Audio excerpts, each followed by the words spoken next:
Hello friends, in the previous lecture we have seen the introduction to what the block cipher is. We have also seen the concept of stream cipher. Then in the later lecture we have already discussed what are the different principles of block cipher, wherein we have seen that the block cipher principle works upon the substitution and permutation technique.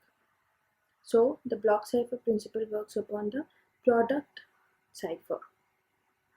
Now, we will be seeing what are the different modes of operations of the block cipher. So let's begin with the lecture.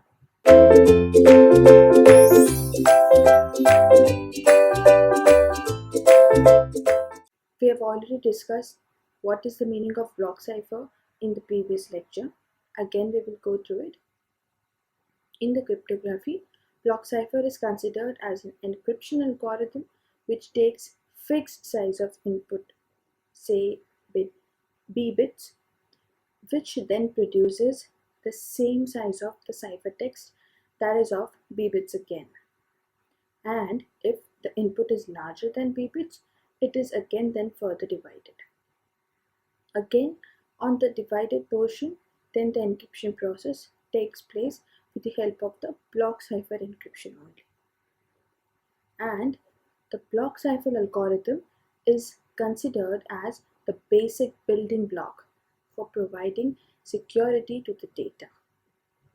As compared to the stream cipher, block cipher is considered as more secured form of encryption algorithm.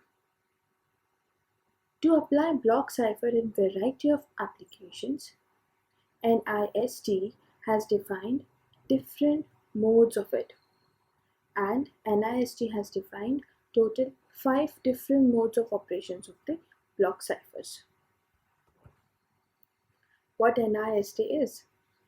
NIST is a National Institute of Standard and Technology, and this NIST has given us the different 5 modes of operations, and they are: the first one is electronic codebook, followed by Cipher Block Chaining, followed by Cipher Feedback mode, followed by Output Feedback mode, and the last one is the counter mode.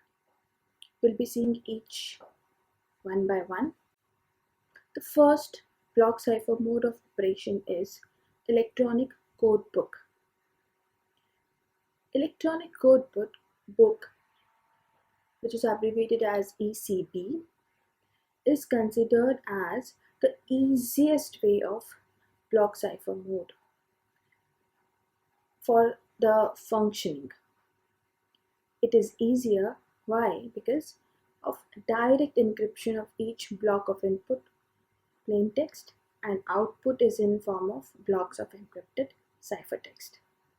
Generally, if a message is larger than the p bits in size, as I just told you, that it is then broken further, and then the process of the block cipher encryption is repeated. So whatever is the length of the bit is, that complete bit will undergo the block cipher mode of operation. So going to the electronic codebook, just we'll see how it works. In the figure, as you can see, that P1 and P2 are different blocks, and these are the blocks of the plain text. These are the blocks of the plain text message.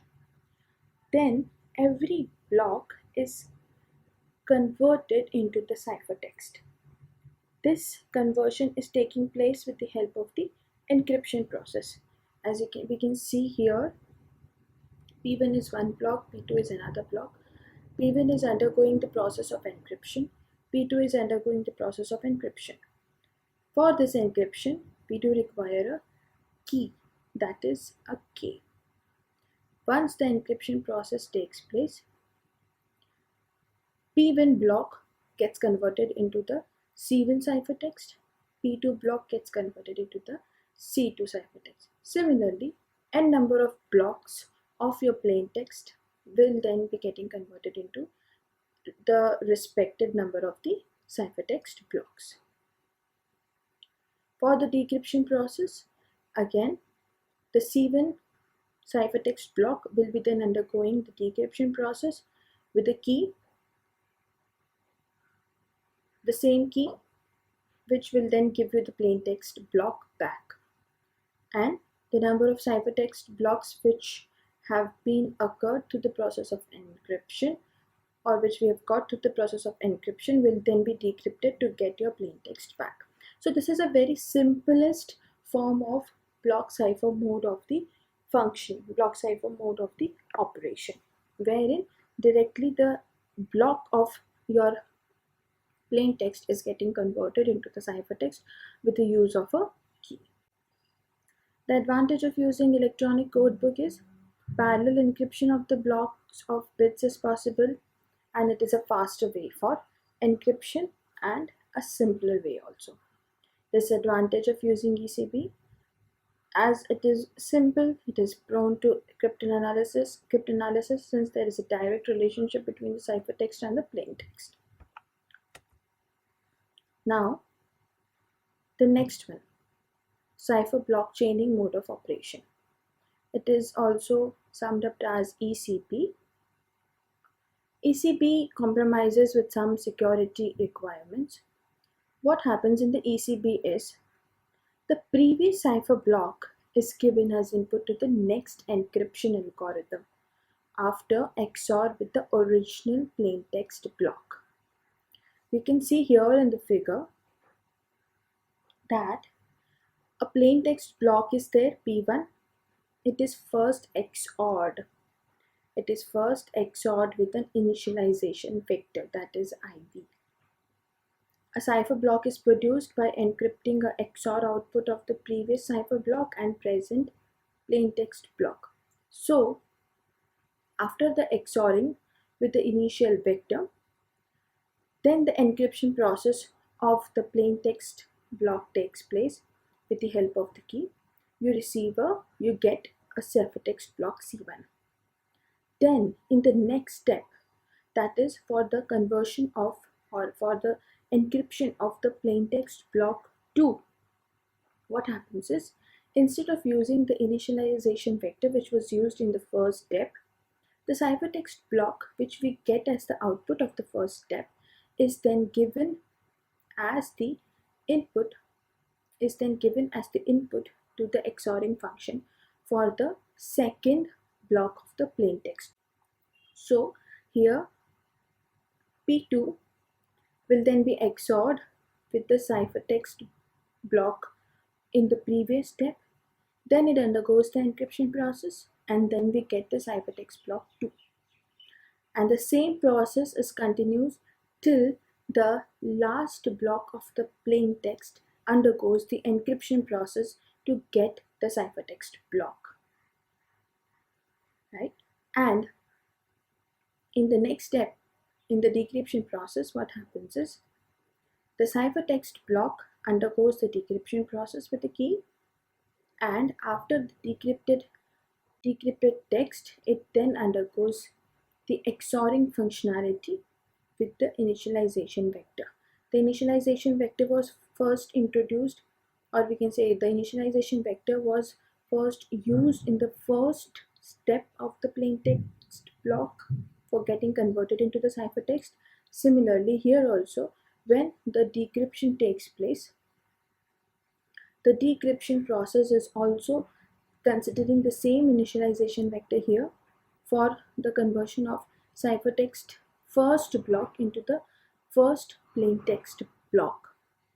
And then in the later stages, the ciphertext 1 is then given as the input for the XORing functionality to get your plaintext second block. When the ciphertext block 2 undergoes the decryption process, it utilizes the key, and once you get the decrypted output, that decrypted output is then XORed with the previous step's ciphertext block to get the plaintext block back. The same process continues till the last block of the ciphertext block. So here we can see that the previous step's output is then given as the XORing input to the next step for the encryption and for the decryption process. So the advantages of Cipher Block Chaining is it works well for input greater than B bits. Those B bits can be of any size, whatever the user can want to take. CBC is a good authentication mechanism. Better resistive nature towards cryptanalysis than ECP, because ECP is prone to cryptanalysis type of the attack. So it gives better resistive nature than the ECP.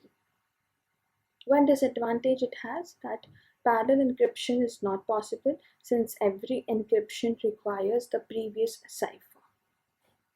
Now let's switch to next block, that is Cipher Feedback mode. In this mode, the cipher is given as feedback to the next block of encryption with some new specifications.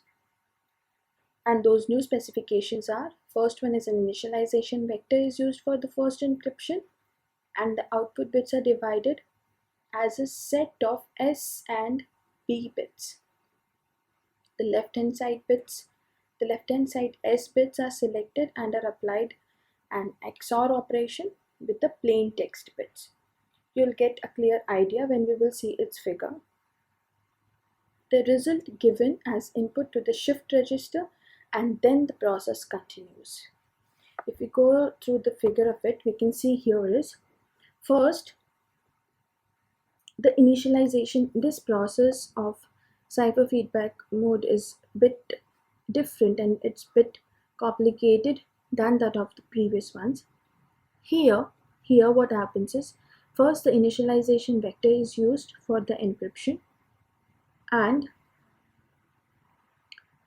then after the encryption we get two parts, that is S bits and the BS bits, and then the S bits are XORed with the plain text block.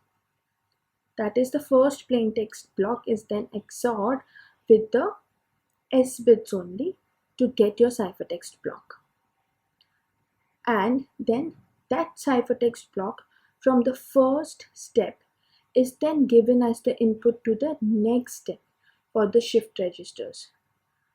And then again that ciphertext which we have got as the output of the first step is then shifted into two bits, that is BS bits and the S bits again.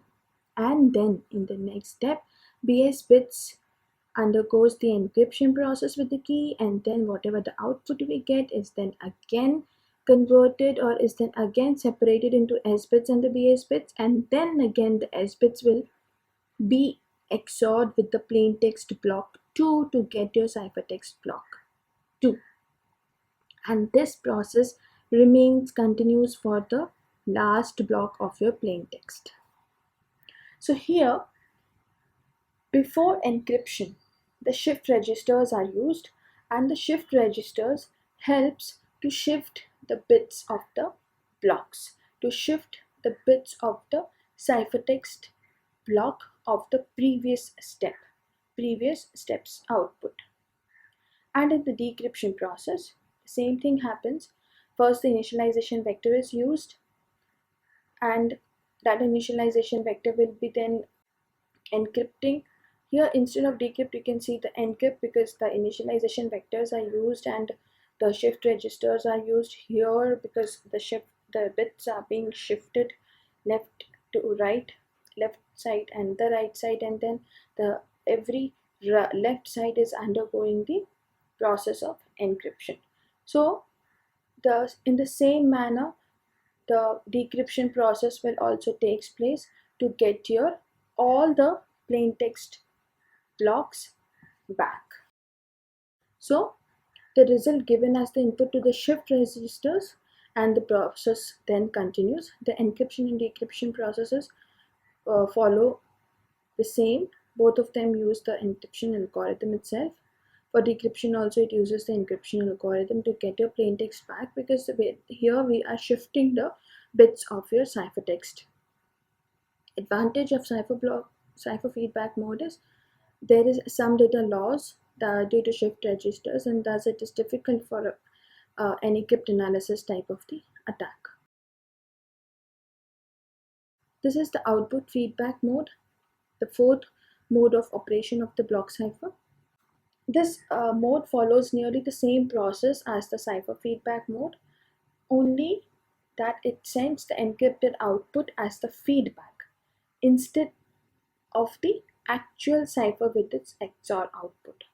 If we see the figure of it, initialization vector is used, then the encryption process takes place with the key, and then the encrypted output is then XORed with the plain text to get your ciphertext block. And here, as you can see the arrow, instead of the initialization vector for the next step, what is being given as the input to the next step? The encrypted output. We use the initialization vector, then the encryption process is happening with the key, and the output of the encryption block is then given as the input to the next encrypt process. That means instead of using the initialization vector in the next step, what we are using is we are just using the output of the encrypted step before XORing with the plain text output. We can see here, before this XORing process with the plain text block, this output is being then given as the input to the encryption process for the next step to perform the encryption process on the next block of the plain text to get your ciphertext. And this process then continues till the last block of your plain text block. And the decryption also takes place in the same manner. The initialization vector is used, encryption process takes place with the key, and whatever the output you get here will then be given as the input for the next step of the decryption process, that is next step of the encryption process. Here also, same as that of the cipher feedback mode, both encryption and decryption process follows the encryption algorithm itself. So the output feedback mode of block cipher holds great resistance towards bits transmission errors. It also decreases the dependency or relationship of cipher on the plain text. And the last one is the counter mode. In the counter mode, it is a very simple counter-based block cipher implementation.